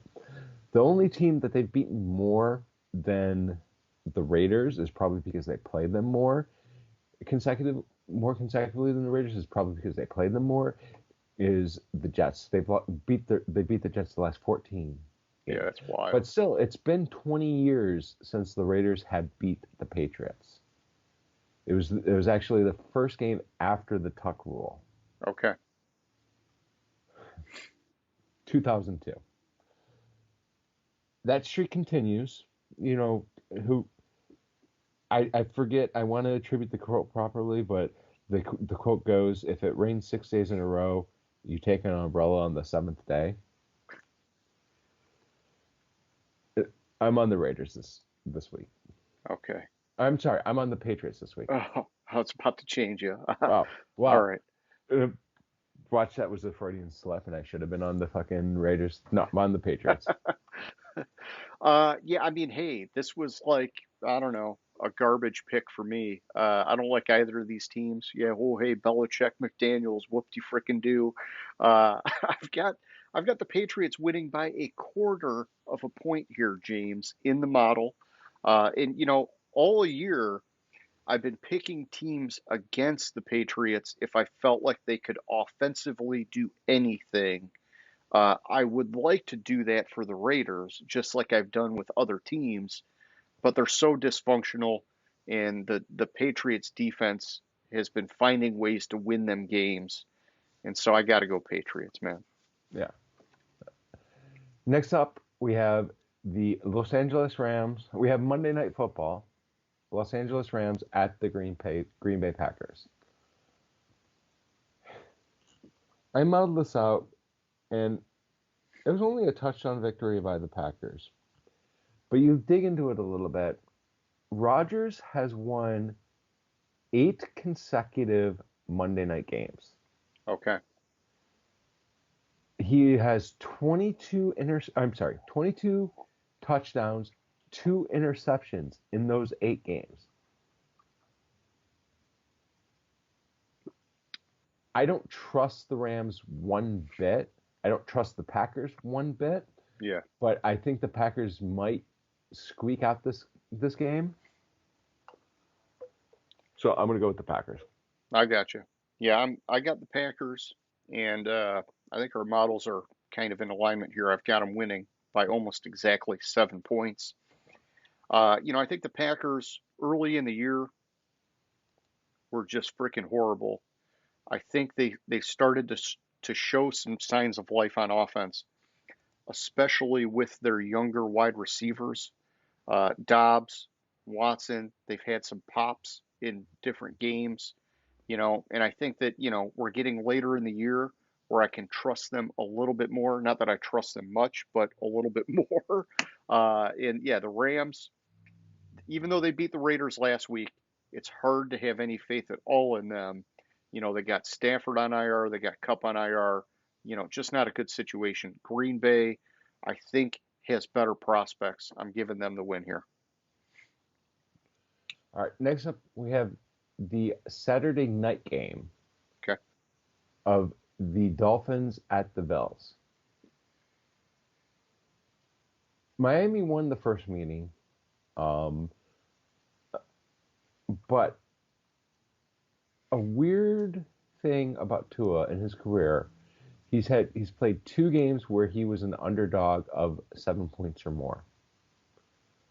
He's lost both those games. Okay.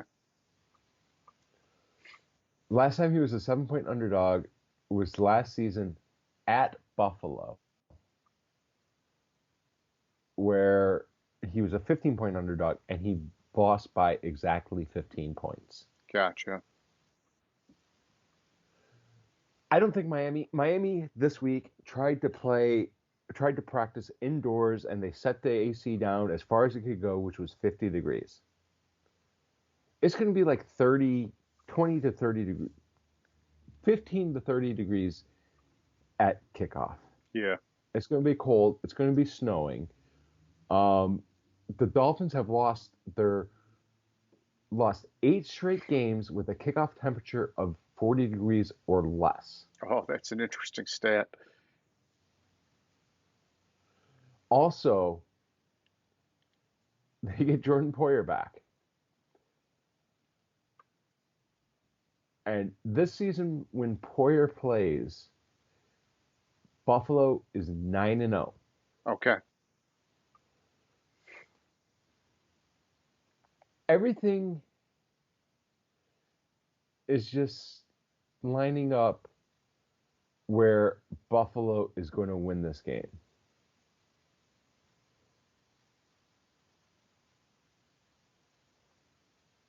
Wow, that's really weird. What's that? So, only Tom Brady has more career games against Miami with 2 passing TDs or more than Josh Allen. Okay. And Buffalo can clinch the playoffs if they win. It's all in the favor of Buffalo. Yeah, I mean, dude, you just threw the book at it, James. I'm going Buffalo. My model's got Buffalo by 7.58, which is like pretty much right in line with the spread from what you're telling me. Um, yeah, I think Miami got one on them earlier in the year. It was an exciting time for the Dolphins. Tua has been horrible recently. This game is on the road. I think it's going to be a really hard game for him to bounce back on. Yeah, I got to go Buffalo, man. So next up, we have the Baltimore Ravens at the Cleveland Browns. Okay. So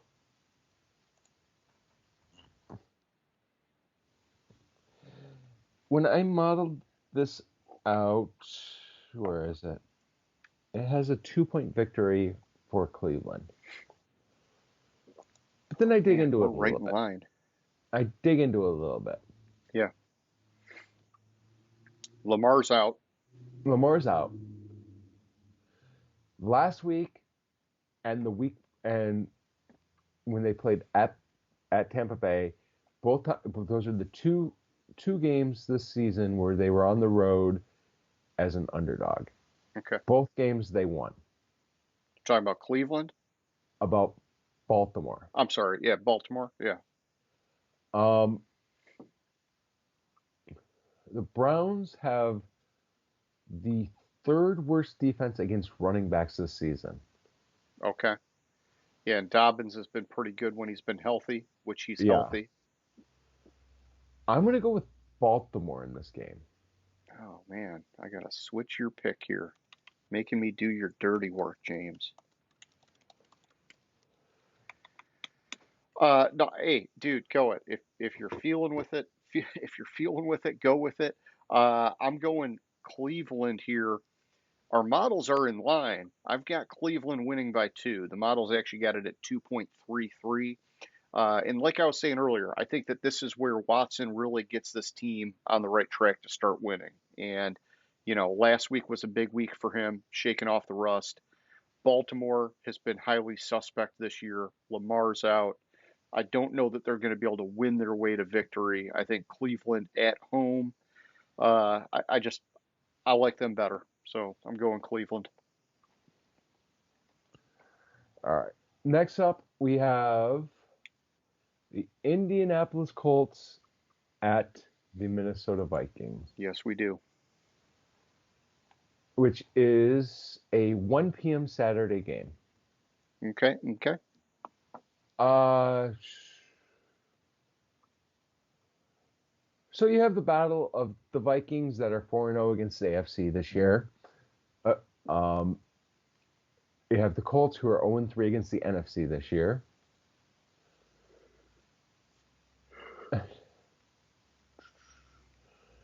And the Vikings can once again, second week in a row, clinch a playoff spot with a victory.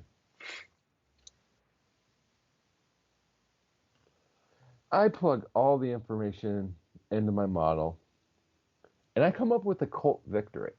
What? Oh, you're killing me. How does our model be so aligned and then just so wildly off here? I don't know. It's like a 2-point Colt victory. Okay. Um, I just think the way Minnesota's, I think I kind of are hitting Minnesota right with the way they've been playing recently. They kind of been trending downwards. The Colts played really good against the Raiders, and then kind of played sneakily better. But Minnesota's rush defense isn't that good. Like seriously, like Indianapolis, for fantasy football players out there, if you have an Indianapolis running back, you are loving life, because like right now the fantasy playoffs are starting, and all the teams that they are playing in the fantasy playoffs right now, like the next 3 weeks, have pretty bad. They have really good matchups uh, against for their running backs. Look, the Colts are going to win this game. Minnesota's reeling. The Lions are going to win the NFC North, and I'll stick with that. Well, I like that part of it, James. I like what you said at the end there. But I'm taking Minnesota here. My model is wildly off than yours here. I got them by 8.5. It's in Minnesota. Jeff Saturday has not proven yet that he can win as a head coach. He came out of the gate and got one, and it's been pretty ugly ever since. Minnesota, on the other hand, yeah, they're not like decisively getting wins, but they are getting wins. And, I don't know. I just like it. I think everything's in their favor. They're at home. My heat map is all green except for the offensive line. But even then, you can argue Indy's offensive line has underperformed. I got to go Minnesota, man. Next up, we have, which is a Sunday afternoon game, 1 p.m. Eastern time. You have the Falcons at the Saints. Atlanta is starting Desmond Ritter in this game. Yep. Also, did you hear about all the shit that happened in Atlanta over the last couple weeks? No.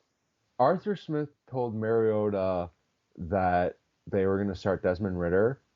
So Mariota left. He just left. He left the team.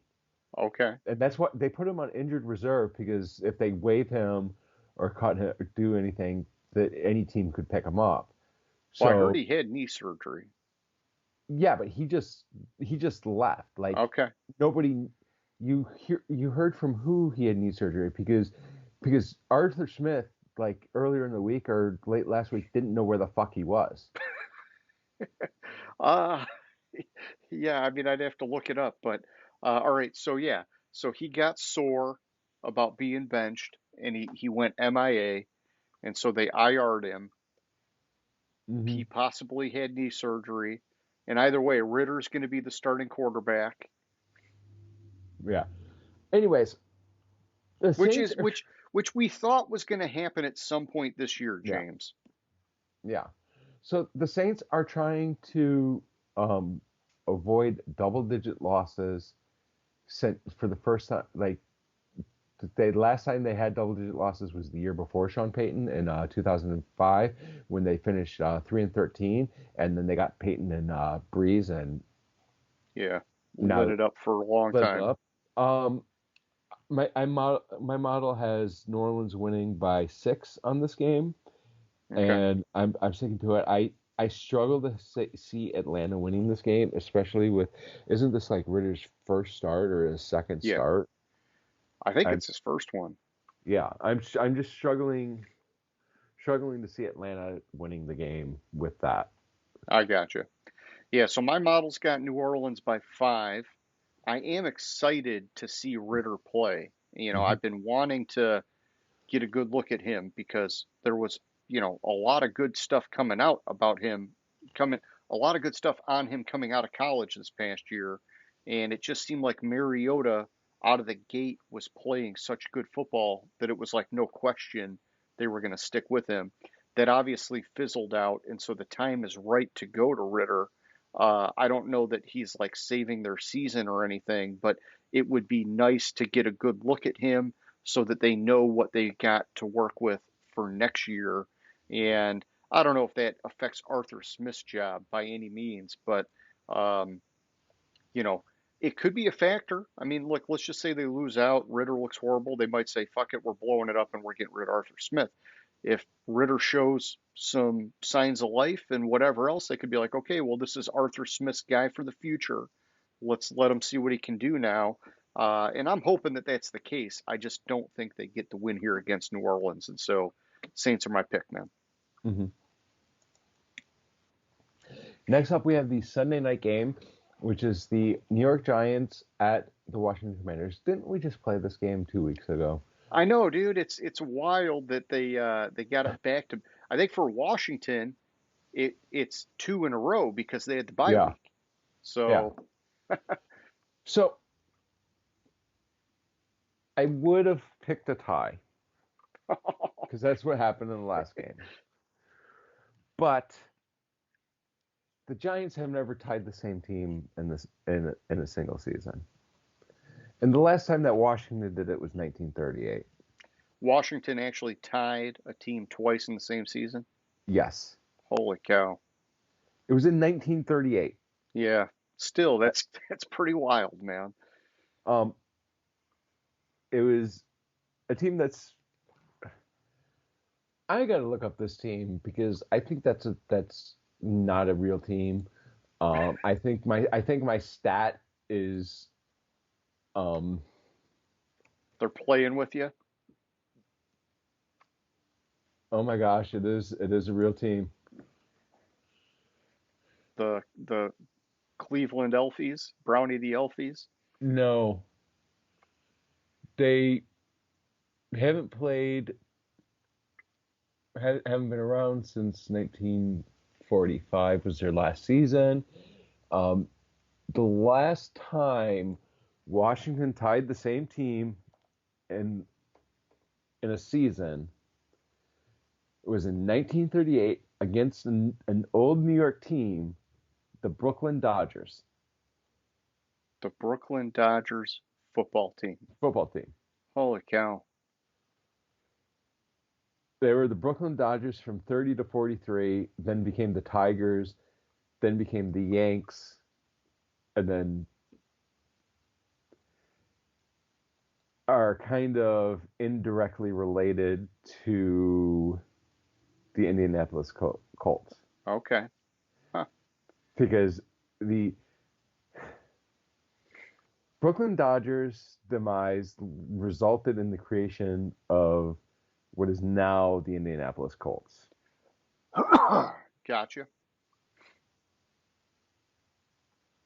Um, anyways, so it kind of makes me wanna pick the tie. we said this. We said this going in the last game. Washington's kind of on the rise.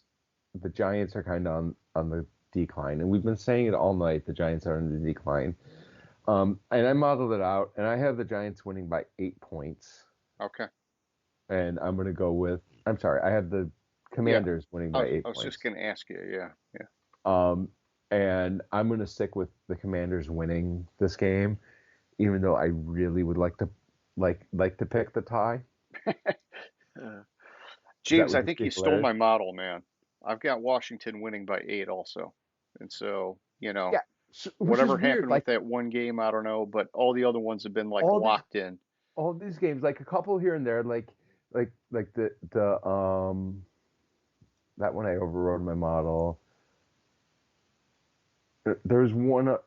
Oh, I think the Denver game and the Minnesota game.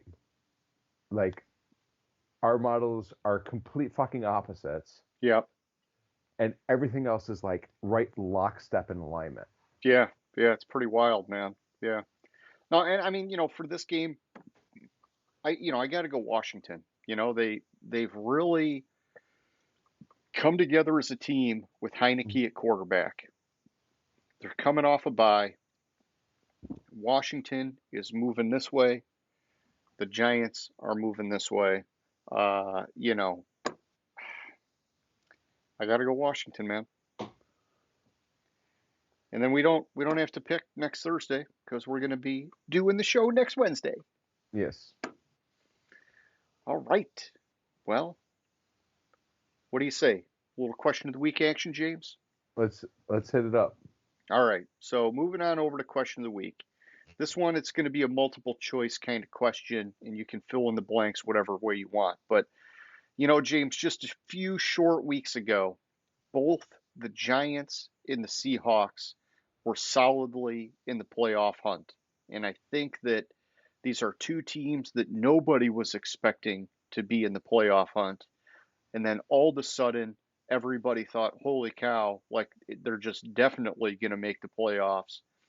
And now here we are with 4 weeks to go, and they're like starting to be on the bubble.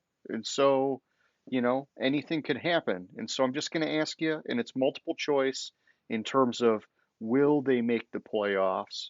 And so A is yes, they will both make it. B is no, only one of them will make it. And you can name whichever one you think will make it. And then C is no, neither team will make it. And so, James, while you're thinking about this, I'm going with C. I don't think either of them make it in. I think the Giants are in trouble because they're playing 3 out of their final 4 on the road. They've been struggling as of late. They kind of live and die on Saquon Barkley, who's been shut down lately. Seattle, I think, when you look at their schedule, they just lost last night. They've got Kansas City next week. After Kansas City, they play the Jets, who's going to be fighting for their playoff lives. I think that opens up the door for Carolina to make a push. Who Carolina might still end up just winning the NFC South. I mean, I think you've Mhm. talked about it before. Um, in either way, let's just say they do win the NFC South. That puts Tampa Bay in a good position to potentially latch onto one of those final playoff spots. And so I don't know. I obviously I like Detroit as another option, especially with how strong their momentum has been lately. Um, I just Detroit. I'm trying to be careful with though too because 3 of their final 4 are on the road. But either way, I don't think Seattle or the New York Giants get in anymore. I think things have drastically changed for both those teams. What do you think, James? So looking at the two teams and the other teams around them, Seattle is 5-6 in the conference, where Carolina is 4-5. If Carolina does win the South, then that would put Tampa Bay back down with about where the Giants are. I'm sorry, where Seattle is with the currently Tampa Bay is 6-3 in the conference. So I think tiebreaker wise, the only chance for Seattle is if somehow they're tied with the Giants Yeah. because you have that head-to-head victory where I'm sorry, yeah, the Giants lost to Seattle, but that would mean that there's that would mean like the Giants tie Washington this week and then lose out or lose two of their next. I don't even know. I can't even figure out how that could happen. There's a lot of scenarios, man. Yeah, but anyways, with the Giants, so Seattle, the only way they can is somehow tie the Giants for the seventh spot. Whatever, it's not going to happen. I think Seattle they peaked early in the season and they're on the decline and they have a rough schedule coming out at the end of the year. Giants, I hadn't gotten a chance to look at their schedule. The Giants have the advantage of having that tie. Yeah, that's true. Because it's not a loss. Yeah. The Giants' remaining schedule, they have to play the Eagles, who could have everything locked up. Yeah, that could just be an easy win for them. They played the Colts, the Vikings. The Vikings are still. My big thing is that, on paper it could work in their favor, but they're 3 on the road, and anytime you're playing on the road, you just don't know. So my issue with the Giants is that Vikings game. The Vikings are on the decline. They have the Eagles, who probably are going to have a chance to rest their players the last week. They just got beat down, so Yeah. I don't think so. I don't think the Giants have a shot. I think they have a shot, but I don't think it will ultimately happen. So we'll go with, what was that, your option C? Neither Correct. of them make it. So you're with me. We think they're both out of it, They're dead, they just don't know it yet. Yeah. All right, well, hey man, for anybody who's watching, we hope you guys play our question of the week, just like Name That Stadium. I guess it's not playing question of the week, it's answering question of the week, but you know what I mean. So James, man, that's all I got for tonight, man. You got anything before we wrap it up? No, I think that's all I got. Oh, you know what? Hang on, I had a bonus question of the week. I almost forgot about it. Oh, I didn't see that one. This is very, very premature, but I want to just put it out there because this is what we do. Looking long term, and this is hard to do right now, but do you think the 49ers are better off with Brock Purdy as their starting quarterback than Trey Lance? No. Okay. I think Trey Lance is a better quarterback than Purdy. I think Purdy is solely a system quarterback. He's just catching fire at the right time. Right. He's catching fire. Nobody really has much film on him. I think the 49ers could have a shot at winning the Super Bowl with Purdy because Purdy is Jimmy Garoppolo, and they had a shot at winning the Super Bowl with Jimmy G. I think Trey Lance, though, because Trey Lance is, I think Purdy is playing at his ceiling or just below his ceiling, where Trey Lance's ceiling is so much higher. He just needs to get the experience. Because you got to remember, Trey Lance, the last 2 years, basically started three football games. No, I know, and that's what I worry about. The last 3 years, including his last year in college, he started like 3 or 4 football games, period. So I think he was just rusty. Yeah, well, that's what I worry about because he looked really bad those couple games he played to start the year. They've invested a lot in him, and so I don't think it's a real question for this team.